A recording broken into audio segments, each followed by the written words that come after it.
ಕಾಪಿರೈಟಿಸಿಂದ mute ಆಗಬೇಕಂದ್ರೆ full song ನೋಡಬೇಕಂದ್ರೆ ಇನ್ಸ್ಟಾಗ್ರಾಮಲ್ಲಿ ಹೋಗಿ ನೋಡಿರಿ. ಓಕೆ, ಪ್ರಾಜೆಕ್ಟ್ ಇಂಪೋರ್ಟ್ ಮಾಡ್ಕೋರಿ ಈ ಥರ ಇರುತ್ತೆ. ಓಕೆನಾ, ಸ್ಟಾರ್ಟ್ ಮಾಡಿ. ಪ್ರಾಜೆಕ್ಟ್ ಓಪನ್ ಮಾಡಿದ್ರೆ ಈ ಥರ ಇರುತ್ತೆ ಪ್ರಾಜೆಕ್ಟ್ ಅನ್ನೋದು. ಸ್ಕ್ರೋಲ್ ಮಾಡಿರಿ, ಈ ಥರ ಕೆಳಗಡೆ ಬಂದರೆ ಇಲ್ಲಿ ಫೋಟೋಸ್ ಇರುತ್ತೆ. ಇಲ್ಲಿ ನೋಡಿರಿ, ಕಲರ್ ಆ್ಯಂಡ್ ಫಿಲ್ ಹೋಗಿ ನಿಮ್ಮ ಒಂದು ಫೋಟೋಸನ್ನು ಚೇಂಜ್ ಮಾಡಿರಿ. ಓಕೆ, ಈ ಥರ ಫೋಟೋಸನ್ನು ಚೇಂಜ್ ಆಯಿತು. ಸ್ವಲ್ಪ ಫೇಸ್ ಅಡ್ಜಸ್ಟ್ಮೆಂಟ್ ಆಗಿಲ್ಲ ಅಂದರೆ ಓಕೆ, ಫಿಂಗರ್ ಮೇಲೆ ಈ ಥರ ಅಡ್ಜಸ್ಟ್ಮೆಂಟ್ ಮಾಡ್ಕೊರಿ.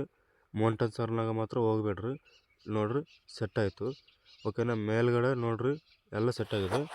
ಒಂದು ಸಲ ಮೇಲ್ಗಡೆ ನಿಮಗೆ ಹೆಡ್ ಏನಾದರೂ ಕಟ್ ಆಗಿದ್ರೆ ಅಂದರೆ ಇಲ್ಲಿ ಬಂದುಬಿಟ್ಟು ಇದು ಈ ಸ್ಕ್ರೋಲ್ ಮಾಡಿರಿ, ಈ ಥರ ಆಯಿತಾ.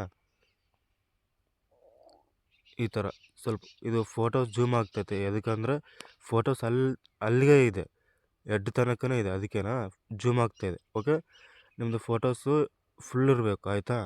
ಈ ಥರ ನಿಮ್ಗೆ ಏನಾದರೂ ಡೌಟ್ ಇದ್ದರೆ ಕಾಮೆಂಟ್ ಮಾಡಿರಿ ಮತ್ತೆ, ಆಯಿತಾ. ಈ ಥರ ಸ್ಕ್ರೋಲ್ ಮಾಡಿದ್ರೆ ಇಲ್ಲಿ ನೋಡಿರಿ, ಮತ್ತು ಕಲರ್ ಆ್ಯಂಡ್ ಫಿಲ್ ಆಗುವಾಗ ನಿಮ್ಮ ಒಂದು ಫೋಟೋಸನ್ನು ಚೇಂಜ್ ಮಾಡಿರಿ. ಓಕೆ, ಈ ಥರ ಓಕೆ, ಸೆಟ್ ಆಗಿದೆ ನೋಡಿರಿ. ಇದೇ ಥರ ಎಲ್ಲ ಫೋಟೋಸನ್ನು ಚೇಂಜ್ ಮಾಡ್ಕೋಬೇಕು. ಈ ಥರ ಇನ್ನೂ ಡೌಟ್ ಇದ್ದರೆ ಕಾಮೆಂಟ್ ಹಾಕಿರಿ. ಓಕೆ, ವಿಡಿಯೋ ಚೆನ್ನಾಗಿ ಅನಿಸಿದ್ರೆ ಒಂದು ಲೈಕ್ ಮಾಡಿರಿ. ಹಾಗೆ ನಮ್ಮ ಚಾನಲ್ನ ಸಬ್ಸ್ಕ್ರೈಬ್ ಮಾಡ್ಕೊರಿ. ಇನ್ನು ಹೊಸ ವೀಡಿಯೋಸ್ ಬರ್ತಾ ಇರುತ್ತೆ. ಇನ್ನು ಯಾವ ಥರ ವೀಡಿಯೋಸ್ ಎಡಿಟಿಂಗ್ ಮಾಡಬೇಕಂತ ಕಾಮೆಂಟ್ ಹಾಕಿರಿ, ಆಯಿತಾ. ಈ ಥರ ಕಲರ್ ಆ್ಯಂಡ್ ಫಿಲ್ ಆಗುವಾಗ ನಿಮ್ಮ ಒಂದು ಫೋಟೋಸನ್ನು ಚೇಂಜ್ ಮಾಡ್ಕೊರಿ. ಓಕೆ, ಎಲ್ಲ ಸೆಟ್ ಆಗಿದೆ. ವೀಡಿಯೋ ರೆಡಿ ಆದಮೇಲೆ ಎಲ್ಲ ಫೋಟೋಸ್ ಚೇಂಜ್ ಮಾಡಿಕೊಂಡು ಎಲ್ಲ ವೀಡಿಯೋ ರೆಡಿ ಆದಮೇಲೆ ಓಕೆ, ಇಲ್ಲಿಂದ ಎಕ್ಸ್ಪೆಕ್ಟ್ ಮಾಡ್ಕೊರಿ. ಇನ್ನೂ ಡೌಟ್ ಇದ್ದರೆ ಕಾಮೆಂಟ್ ಹಾಕಿ. Okay, thank you watching.